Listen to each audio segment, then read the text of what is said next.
2020 Hyundai Palisade. If you want to know where your cabin filter is, it's going to be located behind your glove box here.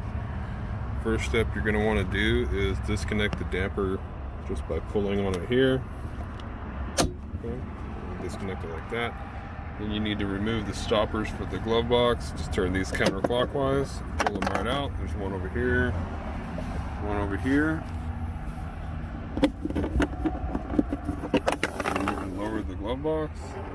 The cabin filter is located in this compartment here. All you gotta do is squeeze this clip here, pull it towards you, and the cover will come right off. And just pull the cabin filter out. There will be a link down below for a new one if you need a new one. And there we go. This one is really clean. I'm not going to change it today. And get your new one. Just jam it right in there. And put the cover back on.